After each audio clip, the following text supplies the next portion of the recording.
तर जय श्रीराम मित्रांनो, आज होता रविवार म्हणल्यावर आज आलेलो रानात आलेलो आणि शेरडे घेऊन निघालेलो डोंगराला. बंड्या आणि बापू दोघं जण पुढं गुरं घेऊन गेलते आणि मी मागणं शेरडे घेऊन निघालो होतो.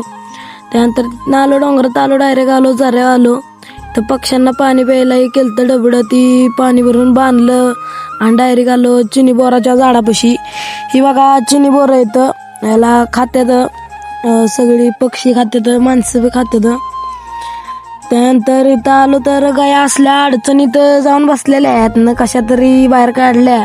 नीट माणसाला बी चालायत नाही, अडकली टोपी अडकली. आलो तिथनं बाहेर आलो, बघा ह्याच्यात बसलेल्या गाया जाऊन एवढ्या झाडीत मगाशी त्या सगळ्या गाया बिया काढल्या, सगळ्या पडकात सगळी गुरं एकत्र केली आणि डायरेक्ट घेऊन आलो शेडकडं. बांधल्या बिनल्या सगळे शेडवर, त्यांना कुट्टी बिट्टी करून टाकली, दारबीर काढली ना आलो बघा घराकडं. आजच्यासाठी एवढंच, धन्यवाद.